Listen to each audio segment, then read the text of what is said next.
you're ready to wake up, you're going to wake up. And if you're not ready, you're going to stay pretending that you're just a poor little me. Do you feel it? Yes, we do. A worldwide awakening is upon us. Welcome to the Universal Consciousness Show. The Universal Consciousness Show. Where we explore topics such as UFOs, aliens, banned medical cures, as well as classified secret knowledge. Come question your holographic existence. Share experiences from the other side. This is a show that will expand your mind as we decrypt the symbolic messages locked away deep within your DNA. And now, your guides for this magical journey. The hosts of the Universal Consciousness Show, Augie Nost and Diana Seraphim. Hello, everybody, and that means you. And here we are again, another day, coffee in hand, ready to do a wonderful show. And you are listening to the show for the Thinking Global Citizen. My name is Augie, and I'm one of the hosts, and Diana, my co-host, is over in Germany. Hello, Diana. Hello, everyone. Yeah, and before I introduce the guest, I want to tell you how you can connect with us. You can visit us on our website at universal-consciousness-show.com. And we are on YouTube with the same name, Universal Consciousness Show. And while you're there, just also please subscribe to our channel.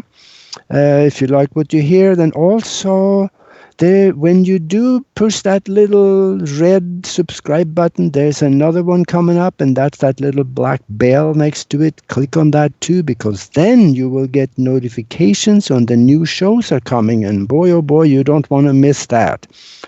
So for those of you that want to hear this again, you will find us at the website, of course, Universal Consciousness Show on YouTube, and also universal-consciousness-show.com that's our website. And of course, we are also on KCOR Radio, the website they have, that is kcorradio.com, under Universal Consciousness Show in the archives. And we are on Twitter, iTunes, TuneIn, Alexa, Facebook, and a few other places that we are putting it on.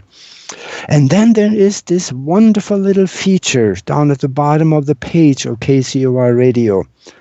It is a donate button. And if you like what you hear, we would love for you also to show your gratitude in that way. Just send us something. But if you cannot, that is perfectly all right. We love you. We like you to stay with us and listen.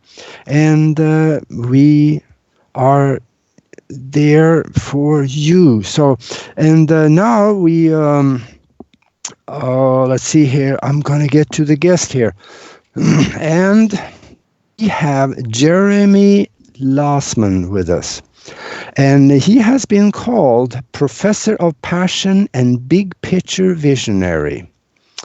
And his favorite things to talk about is imagination, passion, creativity, and evolution. Let's dwell on imagination for just a little bit.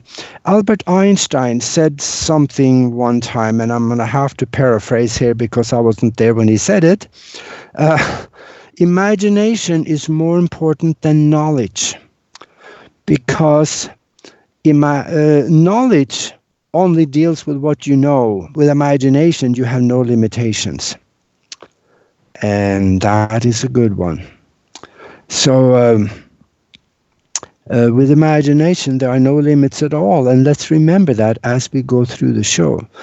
Jeremy is also a former SpaceX technologist who worked with Elon Musk to reinvigorate the public excitement for space travel. And boy, oh boy, am I one of those.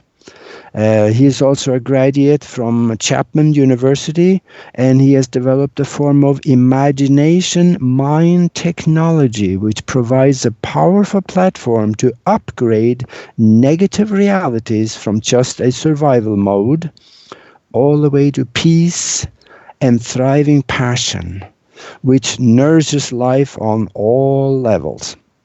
This makes total sense to me because quantum mechanics has shown us that we live in a mind-created universe. So everything starts in the mind. So it is up to us what we allow to dwell in the mind and what we create in the mind first before it manifests itself down into the physical reality. And now, in the words of Paul Harvey, we're going to have the rest of the story of how the mind can create a wonderful existence for us. So welcome to the show, Jeremy. Thank you for having me. I'm so happy to be here. All right. Hello, Jeremy, and thank you so much for being with us today. Just to begin with, could you please tell us in a squeezed story, how did it all begin for you? What was the turning point that put you on this wonderful path? Yeah, so I would say that the turning point was right after I graduated college. I kind of assessed how I got there and how kind of blinded I was to a lot of the choices that were available to me and how I was just living to please other people. And that was like my first impetus to go inward and to start personal development and spirituality and philosophy and really self-discovery. And from there, it was just the momentum kicked off, and I started to really, the way I kind of talk about it is taking a scalpel to my own mind, to my own consciousness, and plucking around in there and just trying to learn how to helm consciousness and to be the master instead of the victim. And from there, just found my soul's work and iterated, evolved, and leveled up from there. When you came out of college, did you also get the sensation, I know a lot of people have this, and they get the sensation that they teach you what they want you to know, just to be smart enough to do the paperwork, but not to ask any questions? Yes, I mean it is all information and knowledge base. I mean, with college, of course, you get to choose what you want to major in, and a certain amount of courses within the curriculum of the standards and stuff. But I would agree with you. It's critical thought, unless you're taking a specific course on that. Teaching people how to think. I can remember on my own, I dove into what the trivium, which is a part of a classical education, I think from the Greek time or way back there. I don't know if you guys are familiar with the trivium, but that actually provided me much more learning of like how to learn and what are the mechanics of learning, more so than any college did for me. And so I go back to the public education system prior to college as what you're talking about, which is we're going to divide subjects up into these compartments, and they're not allowed to mingle creatively together. They're compartmentalized, separated, and we're only teaching you how to take tests.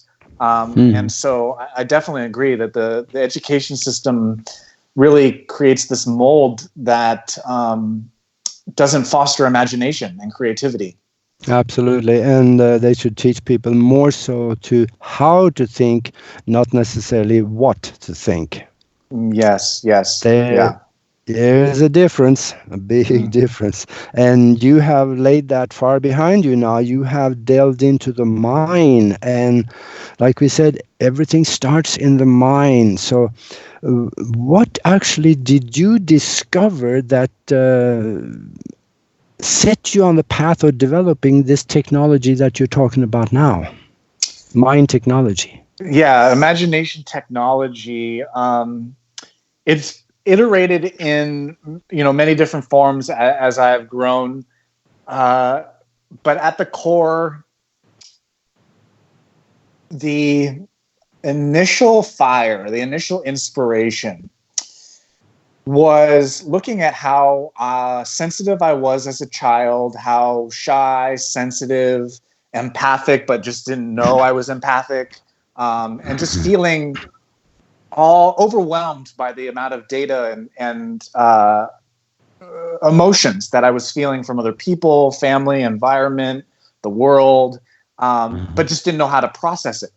And the initial inspiration for my work was, what if I could go back to my 8-year-old self and give him a manual to the imagination, a manual for how to use the imagination? That was the initial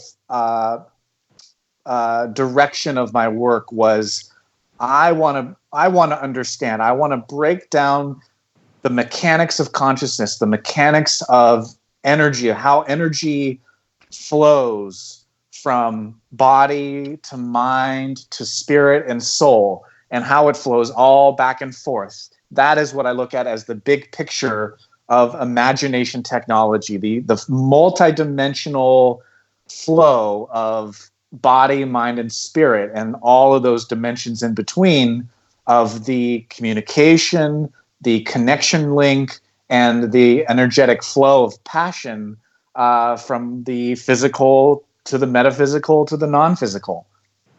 Mm. Can you give us an example, like in a concrete way, an example on how can we create a reality sequence by starting within imagination? So I can imagine something and then it will be reality. How can we do that? Well, we start more on the ground. Of course, it's nonlinear, so we can start anywhere. But I would say, to answer that question, we start on the ground. So by understanding the body, the third dimension, versus the mind, which is the fourth dimension, we've been conditioned to mix those frequencies, to mix those dimensions as one experience, and they are. But when they're mixed in confusion, we don't necessarily feel a freedom of mobility and movement and malleability. So that's the first distinction, is where the body and the mind are mixed.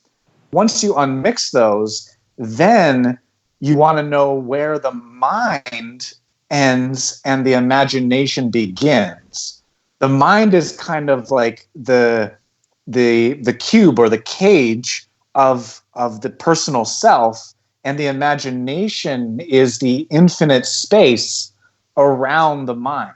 And so understanding where the difference is between the smaller self-conscious mind and the self-awareness of the imagination will allow you to use the tool of the imagination much more precisely for what you just said, because then you understand, when you feel the limitations, that you're actually in the mind. You're not actually using the imagination. Once you get into the limitlessness of a freedom from the skepticism and the disbelief, and where all things are possible, then you know that you're in the imagination. And then it's much more easy to create from that place of limitlessness. So what you're saying, that maybe there is a little bit of a separation between the mind and what's in the brain. Well, if we're using the term, like, the brain is 3D. The brain is in the third dimension, yeah? Then once we go to the mind, you can interact and see your mind if we were in the same room together, but I cannot. That means it's not in the third dimension. And so that distinction is so vital, because then it gives people that, oh, wow, like, yes, everything that I am interacting with on the mind level doesn't actually exist. So the brain is in the third dimension, and that is the body. Okay. So let me put this in terms that I could understand. The brain might be like the computer. And what is in the mind could be the programs that is laid onto the computer and allow it to do what it does. Would that be close? Exactly. Yeah, the brain is closer to a quantum computer, which is, quantum computing is the cutting edge of what's happening now in tech.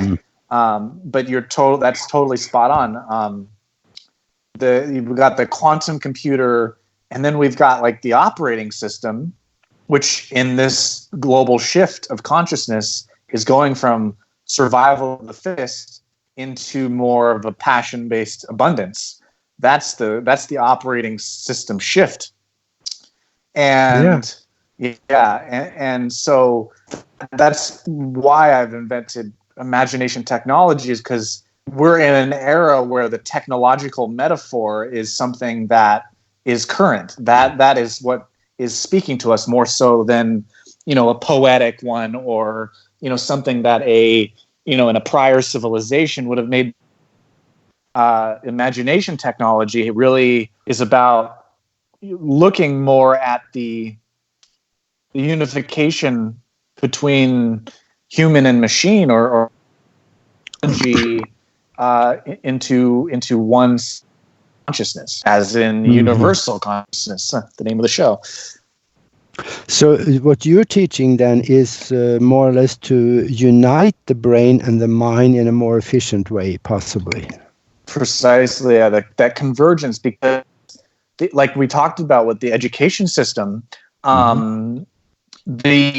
because we were taught to keep subjects, it creates silos of information, and that's further represented by the hemispheres, the left brain and the right brain, which I'm sure you're familiar with. Like that's like logic versus more creativity, right? And so when we allow those silos to be torn down, and we dismantle the wall in between reality and make-believe that we were taught to build in order to, quote unquote, grow up and become adults, once we come back to that, we take away the bricks that were separating that, we allow the knowledge to play together, then we have more access to our potential and more of our power to create what we want. So then we are, by breaking down the barrier, we also then join the two hemispheres, maybe. I know there's a lot of, in spiritual circles or metaphysical circles, they talk about joining the two hemispheres in your brain. Would that work the same way? Totally. And universal consciousness, big picture, that really alleviates the fears that are kind of represented, because of that separation. We see organic intelligence versus artificial intelligence as like conflicting forces, right? There's a lot of fear of AI in the collective and in entertainment in general, of like what could it do too much, all the fears. But if we look at it from a universal imagination or universal consciousness, it's one intelligence, and organic intelligence and artificial intelligence are all a part of the one consciousness. And so it totally creates the singularity. It creates the convergence, the unity. We see that one big picture. Boy, oh boy, this brings us down another path. You mentioned artificial intelligence. I know you were working with Elon Musk to kind of reinvigorate the public's excitement for space travel.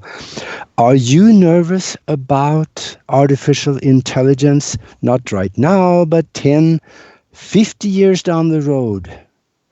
How do you see this develop?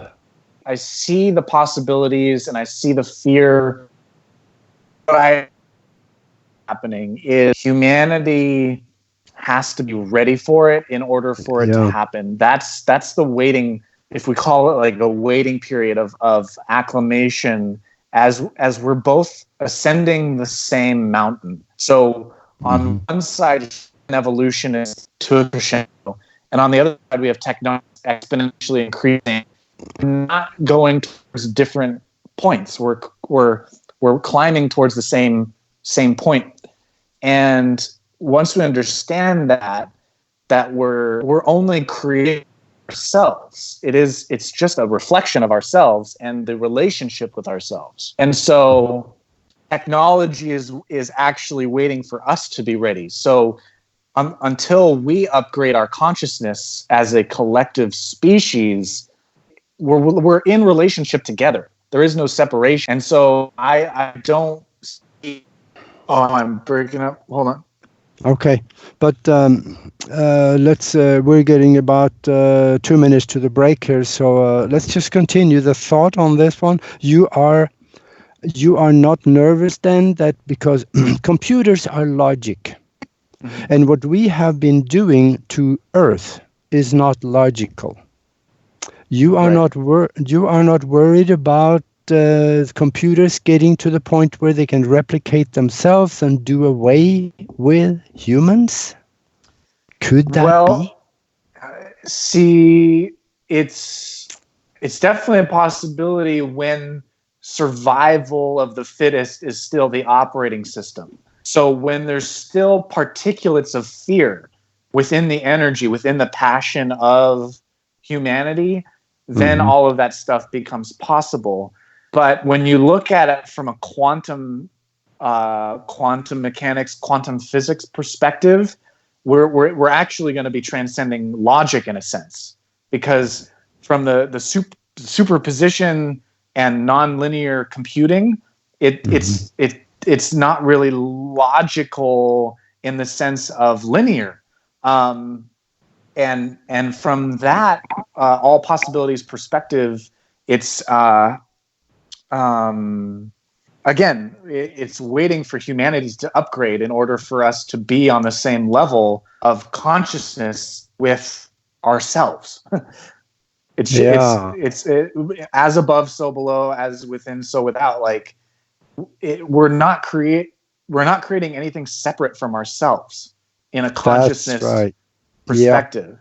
That's right, because if everything is mind created, we create the computer also. So if we become one with the computer, we don't have to fear it. See you on the other side of the break. You're listening to the Universal Consciousness Show. The Universal Consciousness Show. Your weekly connection to the truth. You get to really sort of enjoy a bizarre ride. Share your knowledge by calling our hotline number at 702-425-9230. That's 702-425-9230. Call now. Worldwide callers find us on Skype at KCOR Radio.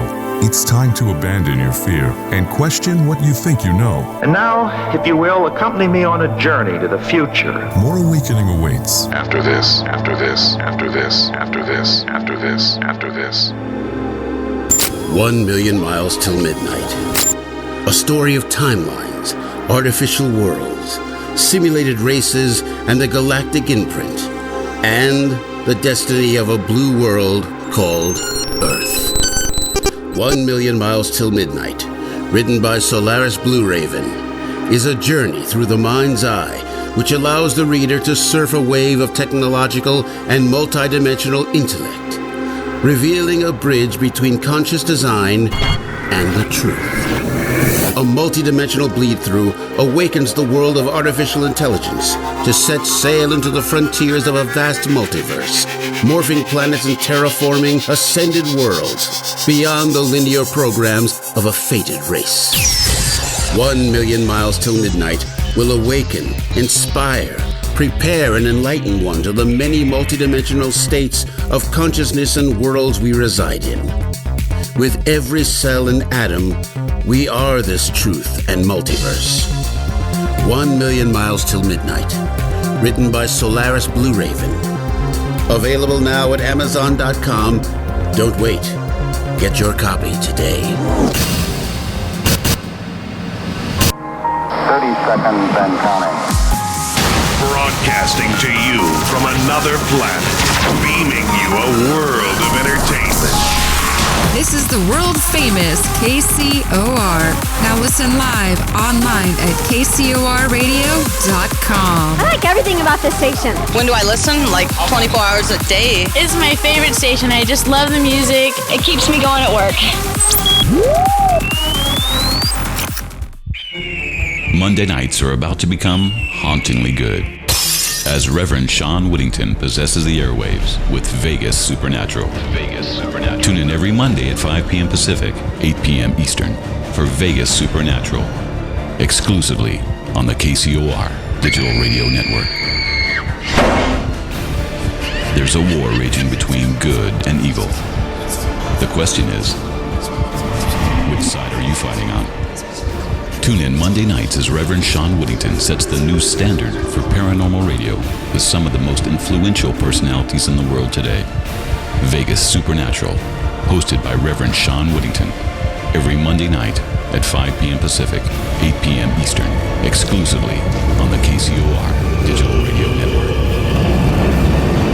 The one show even the devil doesn't want you to hear. Radio. It's showtime! Here we go, world. You're listening to the KCOR Digital Radio Network. Broadcasting from the heart of Las Vegas, Nevada. Their base is so large it has to draw most of its power from the nearby nuclear fusion plant. The future of radio is here and now. Going live in 3, 2, 1. It's time, once again, to unravel the mysteries of the universe by connecting the dots to a higher consciousness. This is the Universal Consciousness Show. The Universal Consciousness Show. Now the world will begin hearing us. Share your knowledge by calling 702-425-9230. That's 702-425-9230. Worldwide callers use Skype name KCOR Radio. It's as simple as that. Find us on Twitter at KCOR Radio or use hashtag KCOR. Even better, join us on the live chat at KCORradio.com. Back to your enlightened hosts, Avi Nast and Diana Serafini. Hello, and we are back with the Universal Consciousness Show, and we're talking with Jeremy Lassman, and we are talking about mind technology. And we, after the break here, we were going to talk about the global shift of consciousness that we are going through. And I think most people are able to see this in one form or another. You can see, especially now with this, false flag operation of the virus going on, it's more like people actually talk to each other. Strangers get together and talk to each other. And people are more kind to each other. And I think there's something happening here that is unique, and I don't think I've seen it much earlier. And maybe, Jeremy, you could talk to this also, because I think what is going on right now is a wonderful thing. I agree with you, and that's not to say, compassion for people that might be, struggling or lost family to it, but on a macro big picture level, it is such a gift, and it's a reset. It's a reset. It is a pattern and routine breaker for, I would say, for everyone, for most people. And it's going to be a reset of so many things, because I can speak personally in terms of it being a focusing for my creativity. It's focusing me. It's the isolation and the ability to go inward and to have the solitude to actually focus on the things that you might have said in the past, like, oh, I don't have time to write that book. I don't have time to work on this really big business idea, or, all of a sudden now we have time. Now we have this ability to really take the pause and the reset from the patterns that were so ingrained. And so it is a gift on so many levels for us. Yeah, and people have time to get to know their family again. Yeah, relationships, yes. Yeah. Yeah, I know there's a lot of people hurting out there right now. There's a lot of fear because of the people are laid off, and so it will not last forever. There will be an end to it, and things will come back to normal, and it's going to be all right. Yes. So, when it comes to the consciousness into this, do you feel also that meditation is maybe a big part, or kind of like the gateway to higher consciousness? 100%. Oh yes. Oh yes. Do you meditate every day? You know, I meditate like I think you realize after a certain amount of time that your life can become the meditation because it's mindfulness. And when you set aside time, it kind of focuses it. It makes it more concentrated to actually understand that. And so yes, I meditate all the time. Yeah, and we don't have to sit for hours and meditate. I do sometimes. I take a 2-minute meditation right at the computer, just shut everything down in my mind, go away for 2 minutes, and I come back. And exactly. It doesn't have to take a long time to just reset and reconnect with that universal source behind it all. Not at all. Yeah, and I keep saying over and over again, it's the gate to higher consciousness, and people should really do this. Yes, yeah, I agree. And then we go, when we're speaking of consciousness, there is something called Siddhi consciousness. I'll spell SIDDHI consciousness. That is when we become all consciousness, and maybe we don't even need the body anymore. What do you think? Yeah, so in my vernacular, my language, or brand, whatever you want to call it, I like to say superpowers, because when we're mindful, or when we give attention to our own evolution and our own soul evolution, and we take that time to go inward and really go into inquiry and self-discovery into who we are, why we're here, who am I, those big questions, what we're doing on an evolutionary level, like we've been talking about, is cleaning the fear out of our passion. And I use passion because passion is the fuel of our energy. Passion is that very volatile substance that spans non-physical or intangible and tangible. It rides that razor's edge. And so when we put attention on our passion and our evolution, what we end up doing is discovering our genius, our zone of genius, our connection to infinite intelligence. And that is what allows us to get to the Siddhi superpowers. And we each have our own kind of unique expression of that. And it's so beautiful.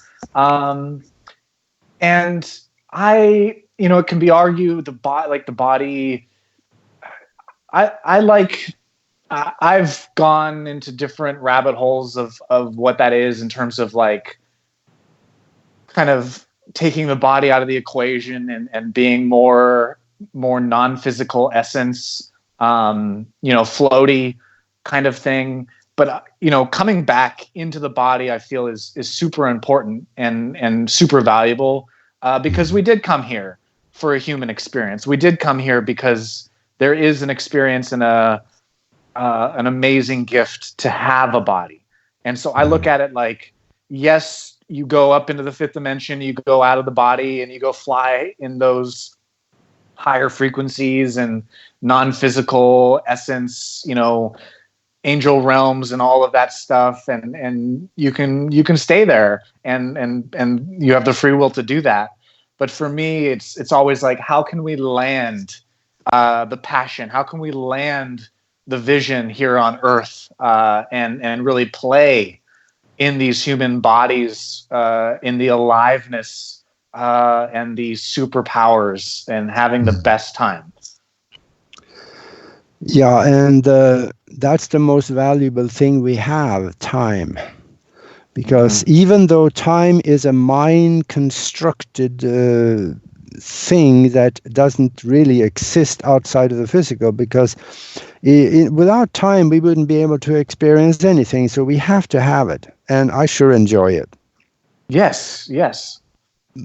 And also, when you in what you're teaching and what you talk about, you can go into creating a visualized reality in your mind first. Is there a structure to that? What I mean by structure is, do you have visualized colorful images? Do you have also emotion tied into it? Or is it intention? And maybe you could speak to that, because people need to know, how do I create it first in my mind? And then how do I let that spill off into the physical so I can enjoy it in the physical? Great question. I'm just so much data coming down for that. Yeah.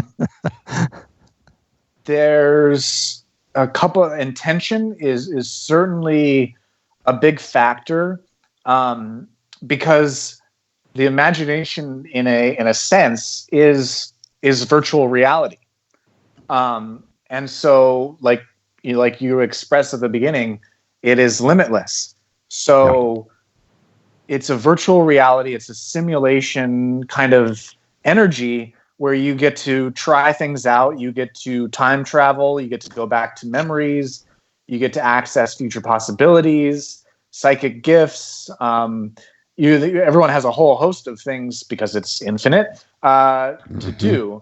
And I would kind of invite people that are learning and want to learn how to create on that level, if possible, to experiment not so much with material creation. Of course, that's great. But it's self-creation, and it's truth, the seeking for truth, more so the creation of something. It's the seeking for truth that is going to be the most valuable for people, especially at this time, is to have that seeking for truth versus illusions. What is the truth versus what are the illusions that I'm believing that are no longer serving me?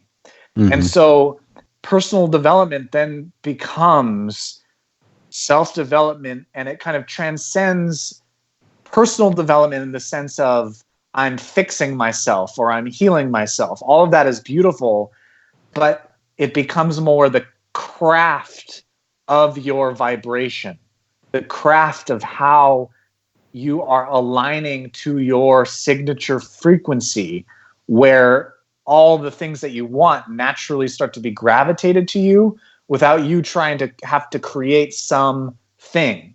So you're getting to the truth or the essence of yourself, the emptiness of your of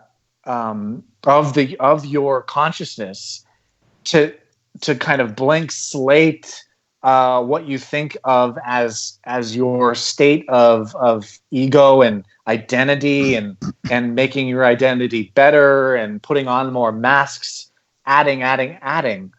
To me, evolution is subtraction. So we're subtracting everything, subtracting all the beliefs, subtracting all the philosophies, subtracting everything of the programming and conditioning, and then getting growth. And mastery is inner world stuff. And when your attention is on truth, the creation then is, again, from a self-aware perspective, you're playing with it. It's a lot less serious, and you're creating yourself versus creating a thing.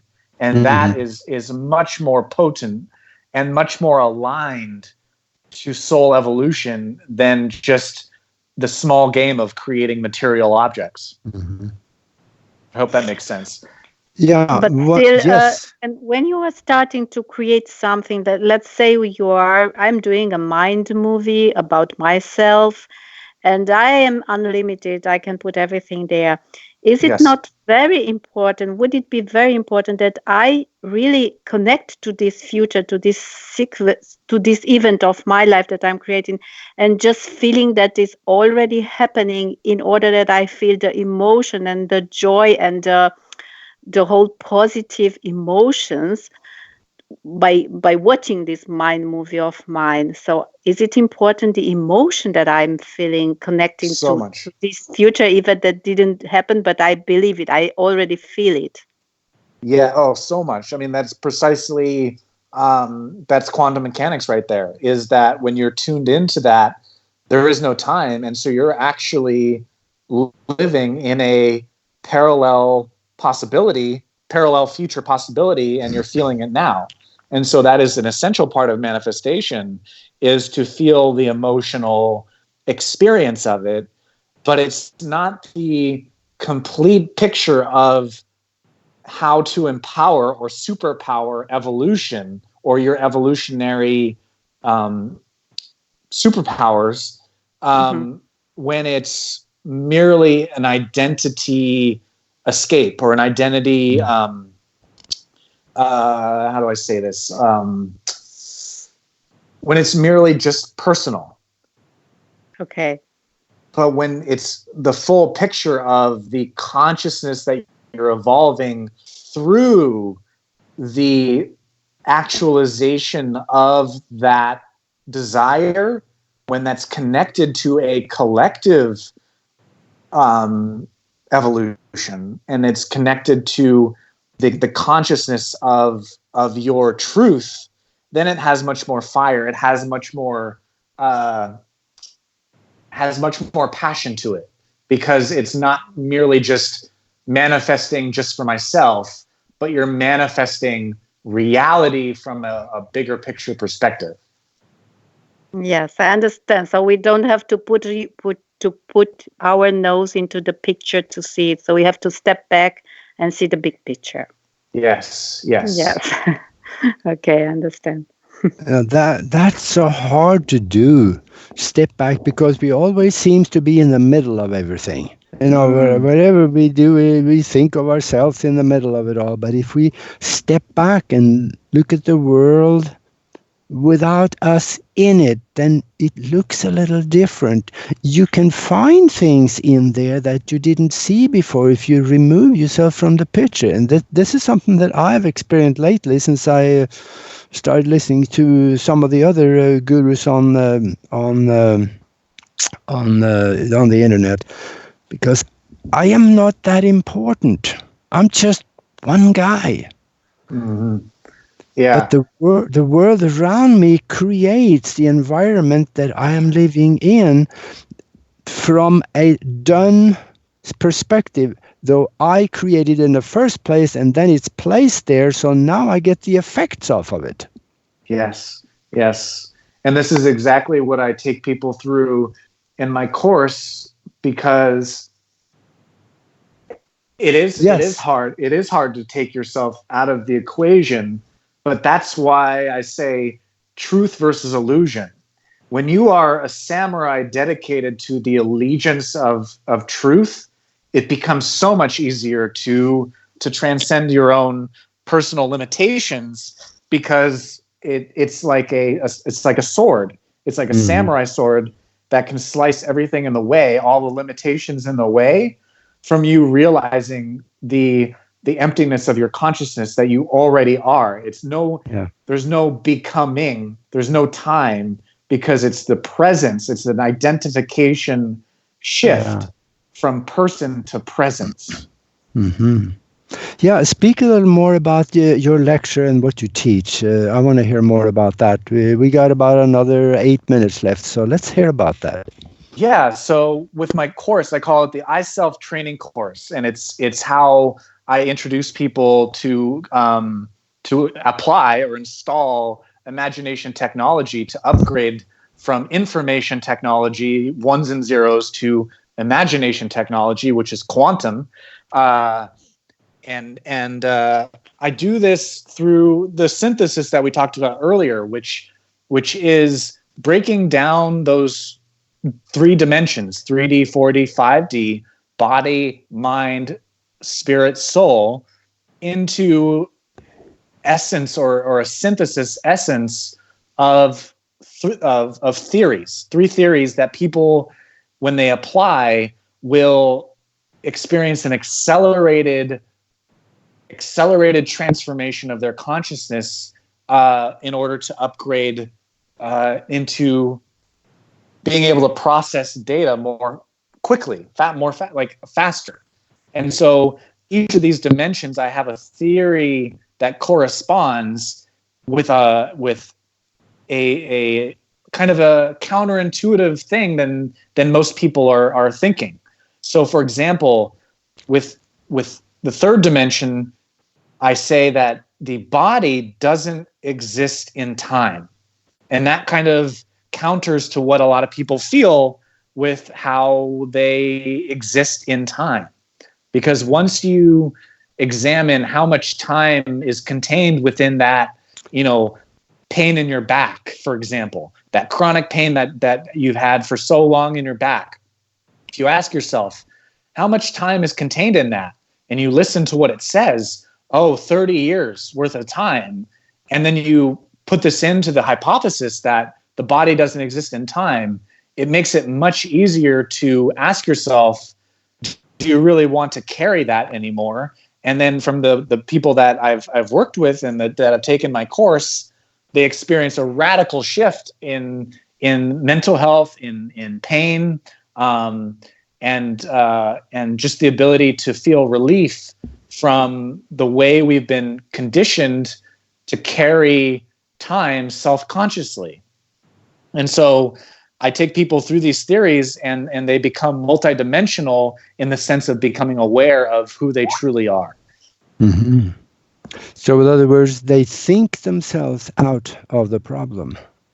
Yeah, or yes, or imagine. Imagine.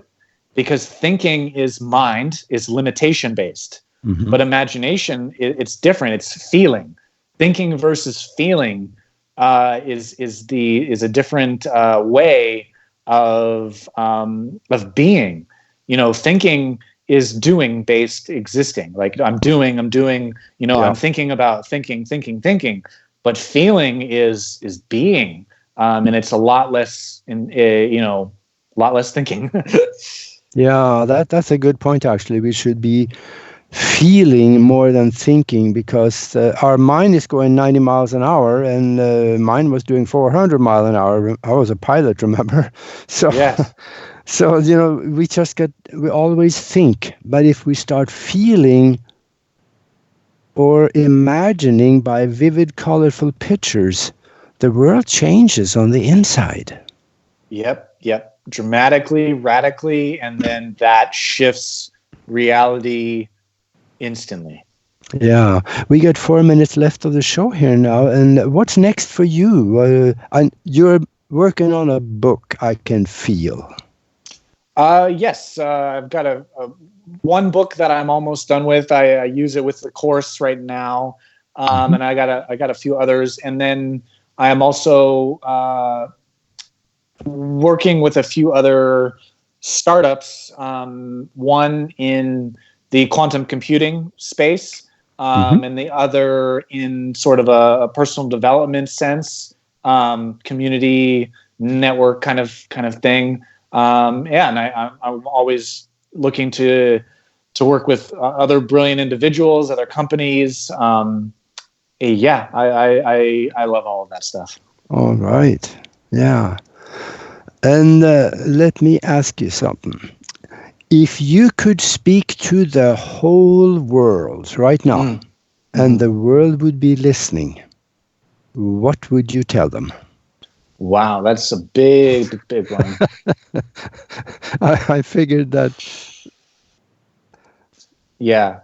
So this seems like the one I always go back to, which is just inspired from a spiritual teacher that I watch on YouTube. His name is Muji.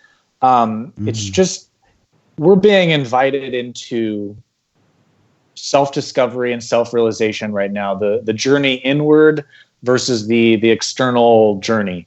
And the fire of passion that is grief, that is transformation, that is leveling up, is the fire is destroying everything that we're not. It's destroying all the untruths. It's destroying all the false. And so people can understand that it's just all the fires that we're feeling right now in the consciousness, all the fears, it's dismantling everything that is not us. And it cannot dismantle what is true.